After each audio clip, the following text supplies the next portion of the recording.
Selamat pagi Oma Opa, Bapak Ibu dan saudara-saudara yang terkasih. Senang sekali pada pagi hari ini 3 Januari 2023 saya Tania ditemani oleh Saya Romo Maksi Soge dalam acara Oke Hari Ini Orang Kudus Hari Ini.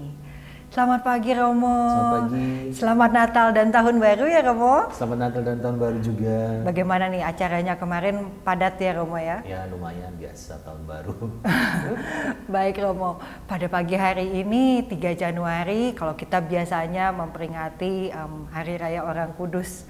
Hari ini spesial sekali nih Romo, memperingati peringatan nama Yesus yang tersuci. Nah, boleh Romo, ini mungkin banyak sekali sama seperti saya pemirsa Oke Hari ini yang belum mengetahui apa sih kenapa nama Yesus ini diperingati sebagai Hari Kudus. Silakan Romo. Oke, jadi hari ini gereja merayakan pesta nama tersuci Yesus. Dan ini pesta biasanya dirangkaikan dalam dua hal yang lain, yaitu kelahiran Yesus Kristus, lalu nama tersuci, dan juga dengan persembahan dipersembahkan di Bait Allah. Kita merayakan pesta nama tersuci Yesus ini didasari atau dilatar belakangi dengan keyakinan bahwa nama Yesus itu memiliki kekuatan iman.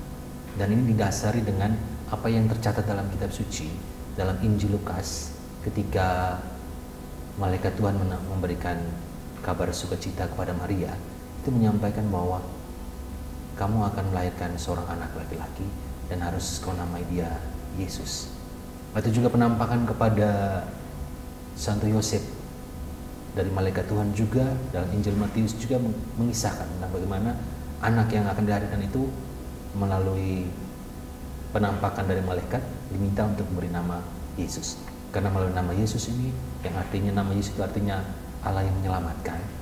Nama Yesus ini memberikan kekuatan dalam kehidupan iman, sehingga gereja menganggap perlu untuk merayakan nama Yesus, pesta nama tersuci Yesus dalam kaitan dengan ada kelahiran Yesus, nama tersuci Yesus, dan nanti Yesus dipersembahkan di Bait Allah.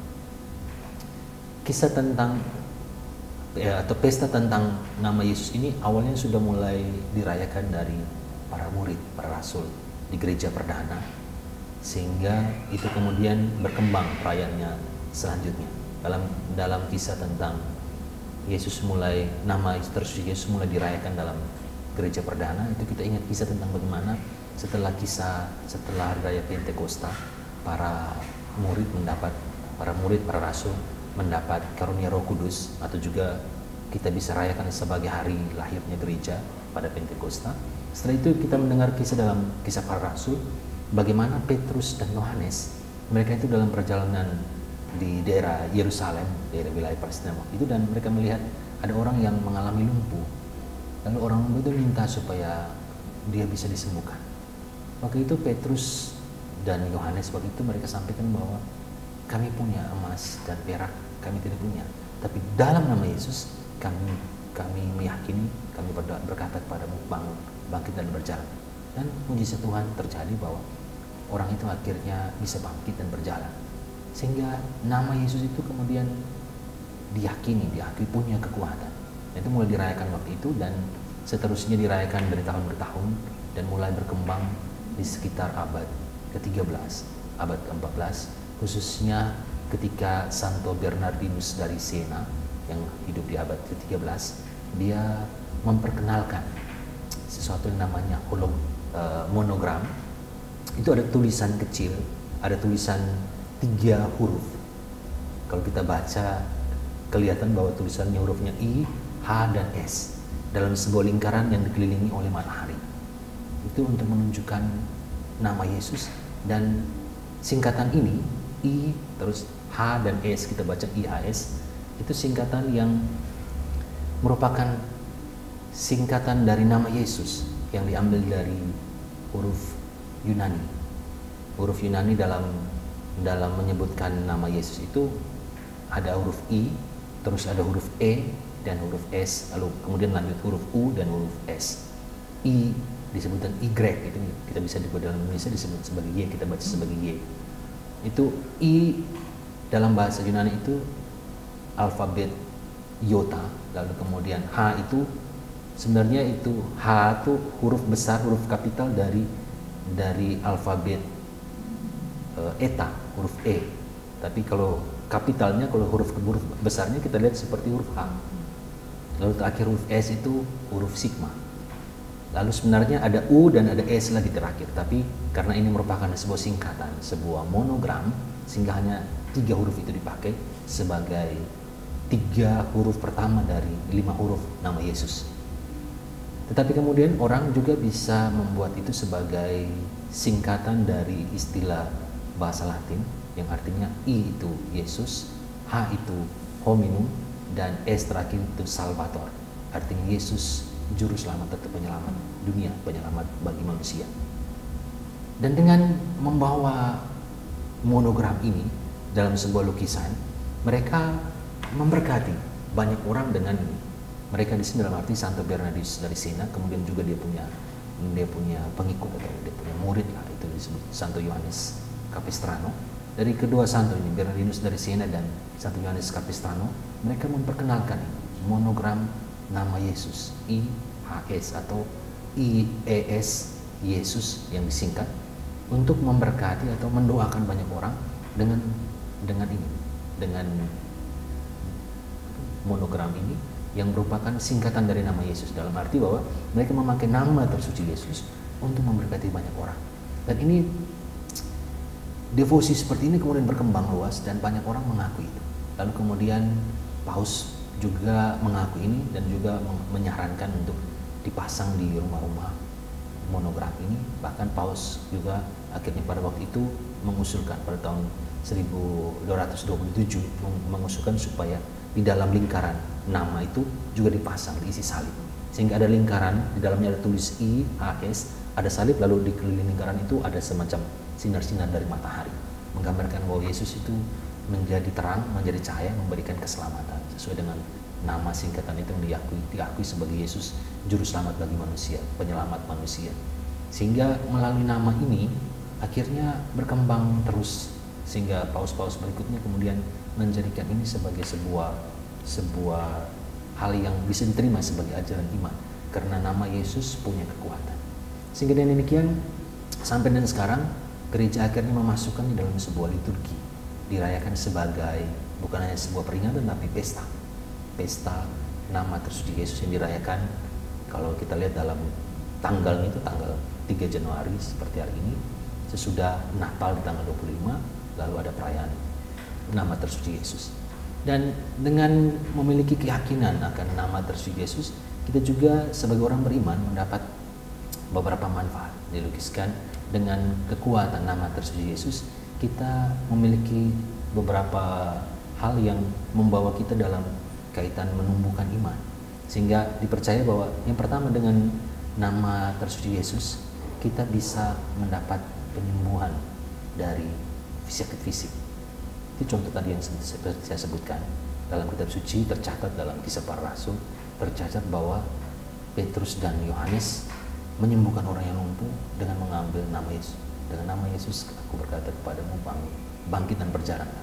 Jadi dengan nama Yesus itu memiliki kekuatan untuk membawa daya kesembuhan bagi fisik, bagi tubuh. Ini juga dialami oleh Santo Bernardinus dari Siena dan Santo Yohanes Capistrano. Banyak sekali mujizat yang mereka buat dalam hal memberikan kesembuhan fisik ketika mereka berdoa dengan menyebutkan nama Yesus. Lalu kemudian nama Yesus juga memberikan kekuatan untuk menghadapi cobaan-cobaan secara iman, dalam hal iman. Nah, kalau kita kasih contoh dalam kitab suci, dalam Kisah Para Rasul, kisah martir pertama yaitu Santo Stefanus, dia ketika menghadapi ajalnya sebagai seorang martir, dia menyebutkan nama Yesus. Dia meminta untuk Yesus menerimanya setelah dia mengalami kematian. Sehingga nama Yesus itu memberikan kekuatan orang ketika mengalami cobaan-cobaan yang dalam kaitan cobaan iman, dalam hal rohani mengalami cobaan, orang membentengi dirinya dengan menggunakan nama Yesus. Selain itu, yang ketiga juga, melalui nama Yesus orang bisa membantu untuk bisa menjauhkan diri dari hal-hal yang katakanlah kekuatan-kekuatan kegelapan, atau menjauhkan diri dari setan menggunakan nama Yesus. Karena kita ingat dalam kisah di Injil, Yesus mengusir roh-roh jahat itu roh jahat yang masuk atau merasuki orang itu menyebutkan, "Hai Yesus, anak Daud, kenapa kamu berurusan dengan kami?" Jadi nama Yesus itu membuat roh jahat itu merasa takut atau melarikan diri, sehingga kita bisa memiliki keyakinan bahwa dengan nama Yesus, selain bahwa kita mendapat kesembuhan secara fisik, kemudian kita mendapat kekuatan ketika ada cobaan-cobaan rohani, cobaan iman, kita juga menjadikan nama Yesus sebagai daya yang memberikan kita kekuatan untuk mengusir roh-roh jahat atau mengusir kuasa-kuasa setan. Lalu juga yang terakhir, dengan nama Yesus, yang keempat, kita percaya bahwa kita mendapat rahmat, kita mendapat berkat, bahwa Yesus, nama Yesus yang kita imani itu memiliki kekuatan yang membawa kita dapat berkat, dapat rahmat dalam menjalani kehidupan iman. Sehingga perayaan pesta nama Yesus yang kita rayakan di tanggal 3 Januari itu membawa kita untuk mengenang atau melihat bagaimana sejak dari zaman para rasul mereka sudah menjadikan nama Yesus sebagai kekuatan iman dalam memberikan mujizat, kemudian dalam memberikan kekuatan dalam pergumulan iman mereka, kemudian juga nama Yesus bisa membantu untuk mengusir kekuasaan atau roh-roh jahat, dan juga ada berkat, ada rahmat yang diterima dalam nama Yesus. Sehingga gereja menganggap ini sebagai sebuah perayaan secara liturgis yang kita rayakan setiap tahun setelah merayakan Natal, lalu mengawali dengan tahun baru, kemudian ada nama tersuci Yesus yang menjadi kekuatan bagi kita dalam membantu menumbuhkan dan juga menjalani kehidupan iman kita. Sehingga yakin dengan nama Yesus kita memiliki kekuatan, rahmat untuk menjalani kehidupan iman kita selanjutnya. Wah, luar biasa sekali nih Romo Maksi. Terima kasih sekali, ini penjelasan Romo ini sungguh lengkap dan sungguh jelas sekali. Jadi ternyata nama itu bukan hanya sebagai sumber identitas ya Romo ya. Jadi kalau buat kita tadi, kalau buat saya sendiri setelah mendengarkan penjelasan dari Romo, saya pikir jadi setiap kali kita menyebut nama Yesus, bila kita sungguh-sungguh memaknainya, itu sungguh-sungguh akan membawa kesembuhan, mukjizat dan juga berkat ya Romo buat diri kita sendiri. Semoga kita nih, khususnya generasi-generasi yang lebih muda nih di sini sekarang, setelah mendengarkan penjelasan dari Romo, kita sungguh-sungguh setiap kali kita mengucapkan nama Yesus, kita bisa meyakini bahwa ini adalah sungguh-sungguh nama Yesus yang tersuci. Wah, luar biasa sekali Romo. Sebelum kita mengakhiri acara pada pagi hari ini Romo, saya mohon Romo untuk bisa memimpin doa untuk kita semua. Silahkan Romo. Marilah kita berdoa. Dalam nama Bapa dan Putra dan Roh Kudus. Amin.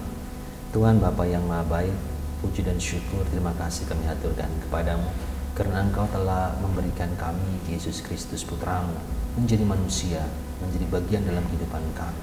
Melalui namanya yang tersuci, kami boleh mendapat rahmat dan berkat darimu. Karena melalui namanya yang tersuci, iman yang kami tunjukkan dikuatkan, diteguhkan. Kami boleh mendapat rahmat kesembuhan. Kami boleh dijauhkan dari segala macam bahaya, godaan dan gangguan yang jahat. Dan kami boleh diteguhkan dengan rahmat dan berkat-Mu untuk menjalani kehidupan iman kami selanjutnya. Semoga dalam nama Yesus kami senantiasa dikuatkan, dijaga, ditumbuhkan iman, dan juga boleh membawa apa yang Kristus sendiri perjuangkan dalam kehidupannya untuk membawa kasih, menyebarkan kebaikan di tengah dunia ini. Doa dan permohonan ini ya Tuhan kami haturkan kepadamu dalam nama Yesus Putramu, Tuhan dan Pengantara kami. Amin. Kemuliaan kepada Bapa dan Putra dan Roh Kudus, seperti pada permulaan, sekarang selalu dan sepanjang segala abad. Amin. Dalam nama Bapa dan Putra dan Roh Kudus. Amin. Baiklah, Oma Opa, Bapak Ibu, saudara-saudara yang terkasih, semoga nama Yesus yang tersuci yang kita bawa, yang kita ucapkan setiap hari, sungguh-sungguh dapat membawa berkat dan rahmat untuk kita semua. Baik, terima kasih Romo Maksi atas perjumpaan pada hari ini. Kami keluarga besar Sosietas Santa Clara dan kru Oke hari ini mengucapkan Selamat Natal dan Tahun Baru 2023. Sampai jumpa di acara Oke hari ini, Orang Kudus hari ini berikutnya. Oke hari ini.